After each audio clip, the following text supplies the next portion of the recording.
Hii leo tupo na Heavyweight_Dulla, unaweza ukampata hivyo katika mitandao ya kijamii. Kubwa sana ni kuyaangazia yale ambayo tumeshakwisha kupasha habari, na sisi tupo hapa kuyapata maoni kutoka kwake Heavyweight. Kwanza nijue hali yako iko vipi kaka? Kwema ndugu yangu, mambo yanasemaje? Alhamdulillah, uko salama bi salmin? Namshukuru Mwenyezi Mungu. Ya seke nimeliona by the way. Ya na taarifa ya mwisho, kwa sababu unajua tulikuwa tuna discuss hili swala toka linaanza. Na Boimanda alisema kwamba kuna taarifa nyeti ataitoa. Mimi mwanzo nilidhani kwamba taarifa nyeti maybe itakuja na majibu sasa ya demand za timu zote mbili ambazo zimedemand. Yanga wamedemand na Simba wamedemand kwamba wawekwe watu hadharani ambao walihusika moja kwa moja kuuboronga mchezo wa tarehe 8, kwa sababu mchezo ulikuwa uwe tushaufunga jalada lake. Maana tulikuwa tushadiscuss kiufundi, tushadiscuss kwenye nini, tushajiandaa na nini. Ikatokea tarehe 7 imefika, kuna mambo yalitokea ambayo yakapelekea mchezo kuhairishwa. Tulitegemea basi walau kuna jambo ambalo litakuja kuwekwa baada ya uchunguzi na nini, kwa sababu kwenye taarifa ya Simba waliandika, kwenye taarifa ya Yanga waliandika, lakini mwisho wa siku yakaja yakatokea mambo tofauti.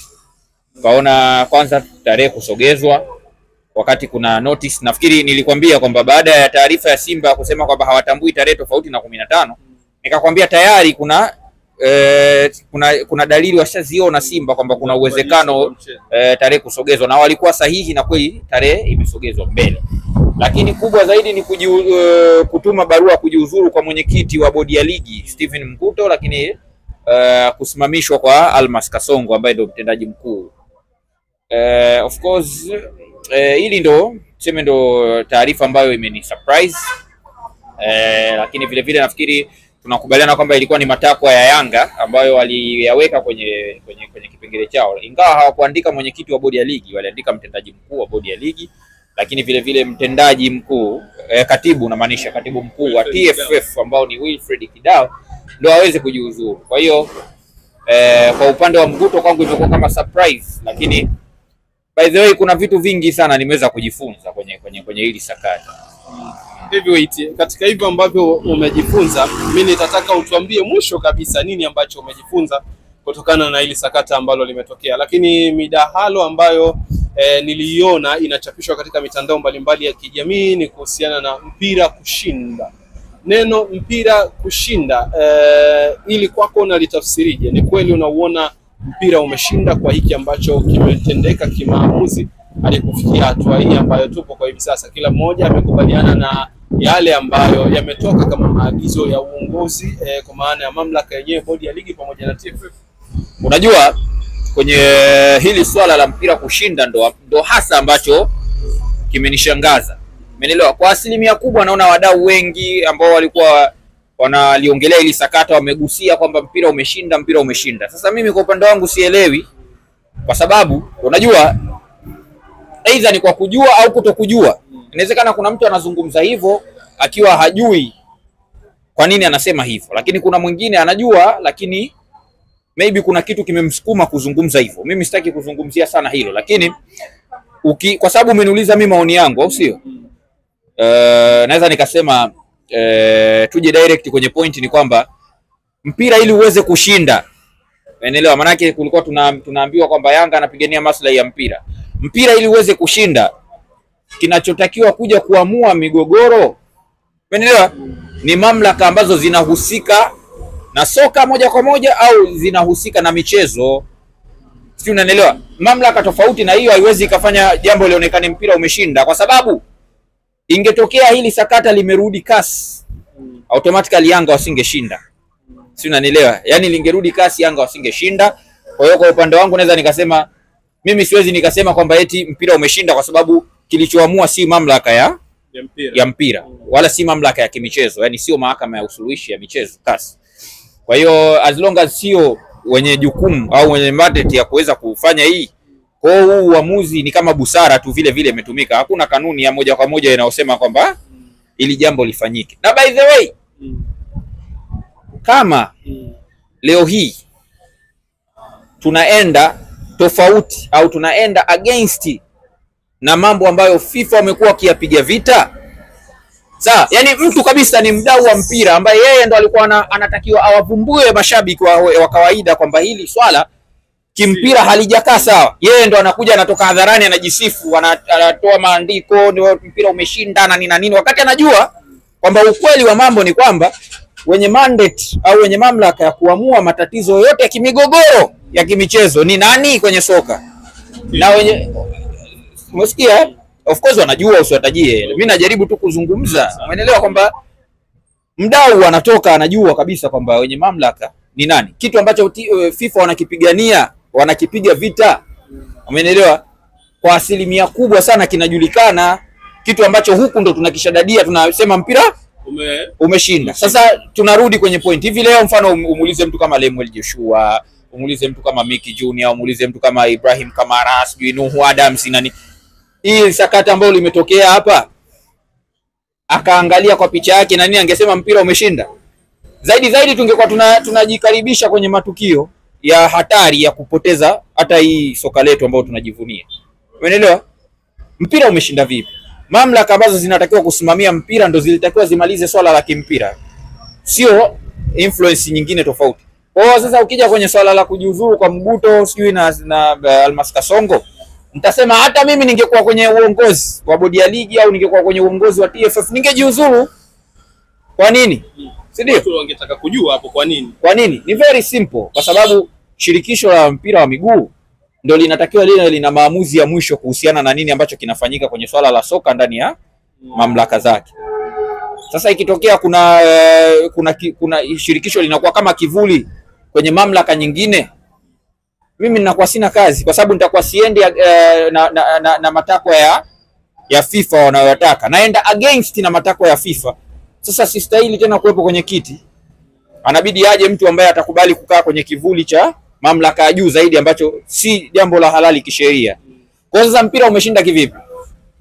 Siki maamuzi yale ambayo yalikuwa yanatakika yamepatikana, na mwisho wa siku kinara anabaki kusimama. Mimi kwanza, jambo la kwanza, siamini kama Mguto amejiuzuru kwa kupenda. Siamini kwamba haya yalotokea yamefanyika kwa kupenda. Siamini kwamba Simba wao wamependa kucheza tarehe 25 au tarehe nyingine, kwa sababu by the way toka imeahirishwa tarehe 8 mwezi wa 3 mechi imepita miezi mitatu. Kulikuwa kuna uwezekano wa haya yote kutafutiwa solution ndani ya hiyo miezi mitatu bila mechi hii kuahirishwa kupelekwa kwenye tarehe nyingine. Si unanielewa? Na by the way mamlaka za ambazo zilikuwa zinatakiwa zisimamie hili swala ni za soka. Si unanielewa? Mtu kwa kujua au kutokujua, mimi mtu akija akiniambia kwamba mpira umeshinda, anipe evidence ya kauli yake, kwa sababu mimi navyoelewa mimi, umeelewa, kwenye zile regulations za FIFA ambazo siwezi kuzitaja, zinapiga vita swala ambalo si tunalichekea au sisi tunaliona la kawaida.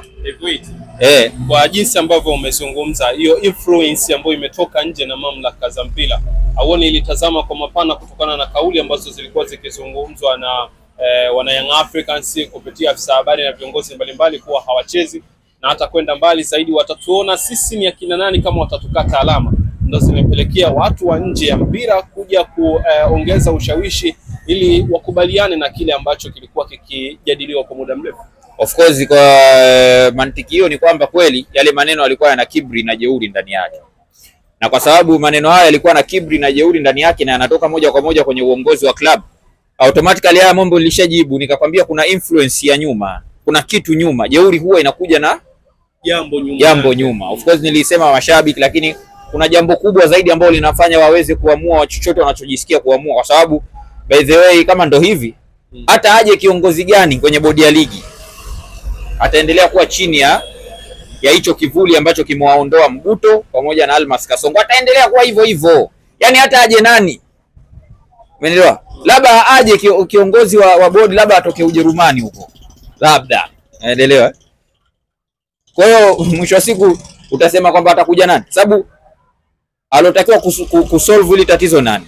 Bodi ya ligi, mamlaka ya mpira. Imeshindikana bodi ya ligi, mahakama za usuluhishi wa michezo, kwa sababu ile mahakama imeundwa kwa sababu ya kusuluhisha michezo duniani, kwa sababu michezo ina namna yake ya kutatua.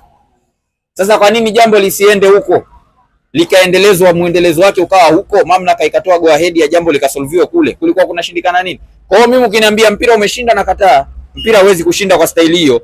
Na kama ndo hivi kwamba mpira ukishinda ndo hivi, basi mimi naweza nikasema soka letu lina safari ndefu. Kama wadau wa mpira, achana na mashabiki mimi siwezi kuarete, kwa sababu shabiki kazi yake kukosoa, kuponda, kuongea chochote, kwa sababu kuna mshabiki mwingine mpira anaangalia kama starehe, mwingine mpira kwake ndo hivyo.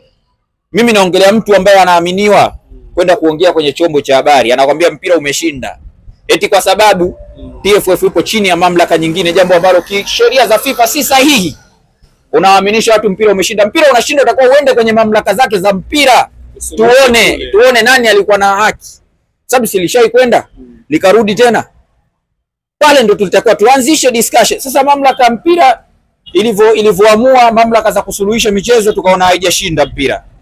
Ila ilivyoamua mamlaka zingine nje ya soka, ndo mpira umeshinda. Si ndo tunavyoaminishana? Sasa sio hivyo, umeelewa? Na ndo naanza kupata picha kwamba kumbe ndo maana Tanzania sisi, ukiwa mtu ambaye una misimamo, umenyooka fulani, safari yako ya mafanikio huwa itakuwa ngumu sana.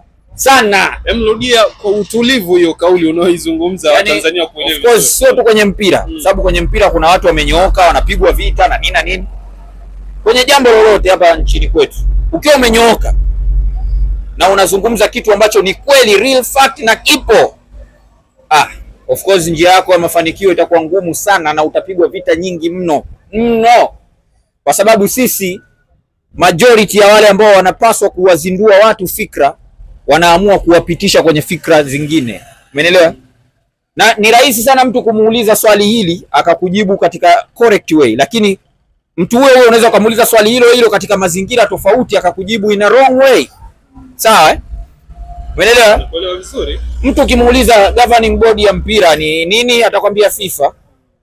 Mpira ina govern mpira duniani, atakujibu hivyo. Lakini ukija ukimuuliza mpira umeshinda katika engo fulani, je, influence ya taasisi fulani ikija ikiingilia kwenye soka mpira unashinda, atakwambia ndio umeshinda, wakati anajua governing body inapiga vita jambo gani. Sio, unanielewa? Governing body inapiga vita jambo gani? Je, hilo jambo ambalo FIFA wamelipigania wenye mpira wao, ambao wameliweka hadharani kwamba hili jambo halitakiwi kuwa hivi na mtu akifanya hivi tutafanya hivi. Sio, unanielewa? Je, wale FIFA hawakufikiria, hawakujua? Walijua lazima kutakuwa kuna migogoro kwenye mpira. Hiyo ni jambo la kawaida duniani kote, ligi zote kuna migogoro. Na ndio maana kumewekwa mahakama ya usuluhishi ya michezo. Tunaenda kusuluhisha. Very simple. Sasa mimi ingekuwa imesuluhishwa kwenye mamlaka za mpira au za michezo, ningesema mpira umeshinda. As long as haikuwa hivyo, siwezi nikasema hivyo. Unaungana na Babla Gonzalez katika comment yake ambayo inasema kwa mwenendo huu mpira wa bara la Afrika bado sana. Of course, sasa mtu ameshawakuwa CEO wa Simba mwenye mafanikio, amezunguka nchi nyingi, ameuhudumia mchezo, amewahi kuwa miongoni mwa maafisa wa CAF. Why not?